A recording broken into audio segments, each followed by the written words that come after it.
ये तो सर्वप्रथम सभी पत्रकारों छायाकार साथियों को राम राम।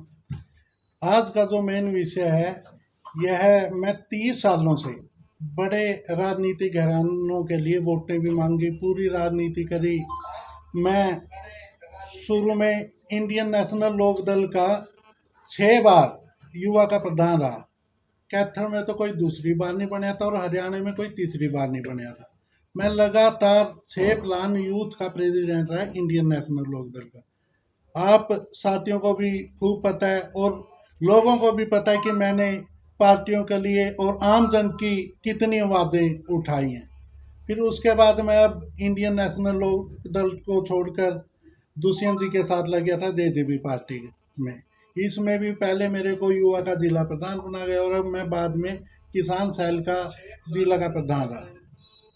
तो अब मैंने अपने साथियों से विचार विमर्श करके कि भाई सभी राजनेताओं से दुख ही मिला है, कोई वो नहीं मिला। और आप मेरा इतिहास उठा के देखना, मेरे फादर साहब जब पाई अल का होता था, मेरे फादर साहब गुलाल का के प्रधान होते थे। तब से हम चौधरी देवलाल के परिवार से जुड़े थे और आज तक किसी भी राजनीतिक परिवार ने हमारा कोई भी कार्य नहीं किया। और मैं लोगों की सेवाओं में लगातार जुड़ा रहा और मैंने विचार विमर्श करके अब ये फैसला लिया है कि मैं आज़ाद उम्मीदवार के रूप में इलेक्शन लड़ूंगा कैथल विधानसभा से। तो ऐसा मन में क्या आया कि तमाम राज घरानों को छोड़कर बलराज नौज को आजाद ताल ठोकनी पड़ी, जबकि अभी तक टिकट जो है वो जसपा ने भी नहीं अनाउंस करी, भाजपा ने तो खैर कर दी है। तो ऐसा क्या मन में आया कि आपको आजाद लड़ना चाहिए? बस मन में यही आई कि भाई इनके लिए इतने काम करके देख लिए। और हमारे कैथल का तो दुर्भाग्य ही कहूँगा मैं, पहले रणदीप सुरजेवाला के फादर को यहाँ से विधायक बनाया, फिर रणदीप सुरजेवाला को, और अब ये कह रहे हैं इनके बेटे को। क्या कैथल के युवाओं में नहीं है इतनी वो अभी वो कैथल से विधानसभा इलेक्शन लड़ सकें और उम्मीदवार बनकर विधायक बने और यहाँ के कार्य करें? क्या बाहर के यही बनते रहेंगे? ये विचार आया और सभी साथियों को अभी आप देख लेना, रात को 1-1 बजे तक वो कहते हैं बस ये कमी जरूर है कि मैं बड़ा नेता तो नहीं हूँ और आप सभी ने पता ही है पोजीशन कैसी है, फिर इलेक्शन लड़ूंगा। सभी साथी तन मन धन से मेरे साथ हैं। बलराज जी, भाईचारा आपने सम्मेलन कराया, क्या कुछ मुद्दे रहने वाले हैं विधानसभा चुनाव की अगर बात की जाए, किन एजेंडों को लेकर चुनाव लड़े? जो मैंने भाईचारा सम्मेलन आपको पता ही है 2-3 बार मैं कर चुका हूँ, उसका बहुत बढ़िया रिजल्ट आया।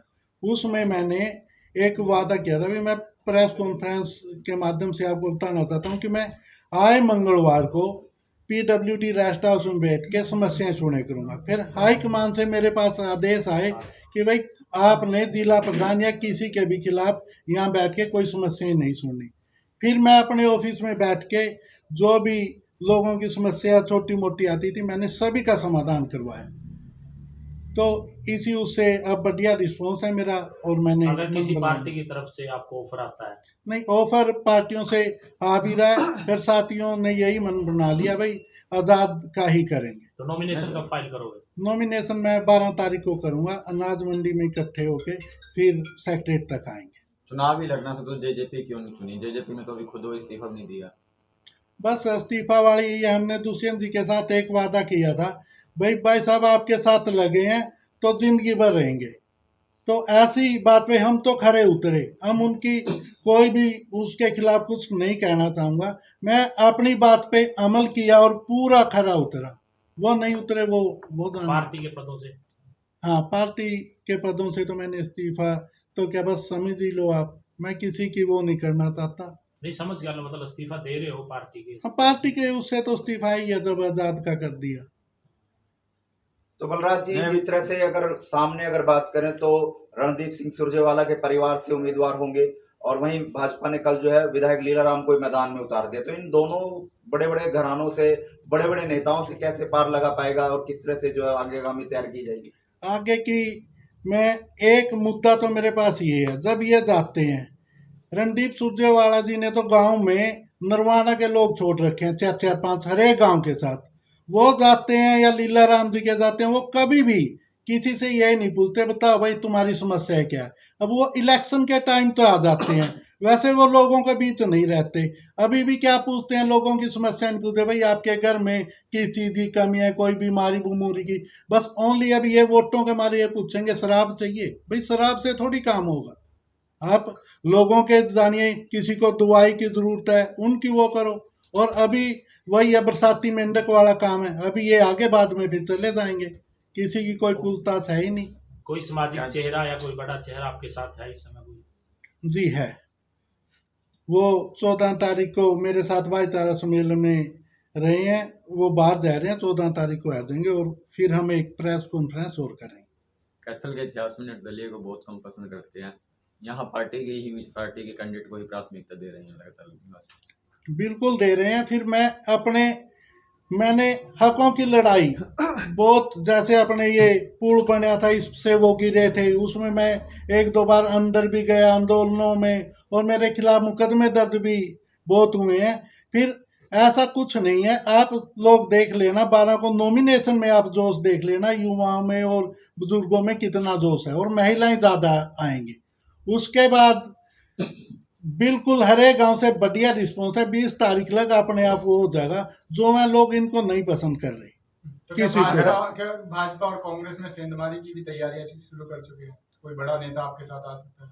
ये अभी कुछ नहीं कह सकते, जो भी है सारी बातें तो होती हैं, जो भी है समय आने पर पता लग जाएगा। ठीक है। कोई ना कोई नेता अगर आपको मनाने आता है भी बलराज जी आप चुनाव मत लड़ें, तो ऐसा भी हो सकता है भी आप वापसी बैठ जाएं। नहीं जी, ऐसा कुछ तो नहीं। बलराज तुम जी, पहले ही लोगों ने आरोप लगा दिए कि इसको तो किसी ने पैसे दे रखे हैं, ये तो पैसे लेके बैठ जाएगा, ऐसा कुछ को नहीं।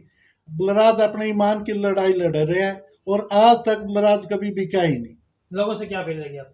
लोगों से मेरी यही अपील रहेगी कि मैंने लोगों के लिए वोट मांगे है, बड़े राजघरानों के लिए वोट मांगे है। अभी मैं हाथ जोड़कर अपील करता हूँ कि मेरे को अब कई बार आपके बेटे को वोट देकर और एमएलए बनाने का वो करें। रणदीप सिंह सुरजेवाला अपने पुराने 10 साल के काम को लेकर लोगों से वोट मांगते हुए नजर आते हैं, और भाजपा जो अपने 10 साल के शासनकाल को लेकर वोट मांगते हुए नजर आते हैं, हमने बहुत सारे काम किए। तो जो बलराज नोच है वो किन बातों को लेकर जनता के बीच में जाएंगे, क्या ऐसे काम होंगे, क्या मुद्दे होंगे जो जनता को बीच में जाकर बताए जाएंगे? बिल्कुल होंगे जी। जैसे अब आप देखो, गांव से जो अपने छात्र छात्राएं आती हैं, उनको सभी को प्रॉब्लम है यहाँ आने की, और यहाँ पे आके किसी को एडमिशन की, और सारे जो भी नेता हैं वो अपने चहेतों को एडमिशन करवाते हैं। हम ऐसा नहीं होने देंगे। और एक आप सुबह देख भी लेना, विश्वकर्मा चौक से लेकर जहाँ भी बहन भाइयों को अपने कॉलेज या सेंटर में जाना है, वो पैदल जाते हैं, उनके लिए कोई भी व्यवस्था नहीं है। और जो लोग वहाँ पे शरारती तत्व बहुत खड़े रहते हैं, किसी पे किसी का कोई अंकुश नहीं लग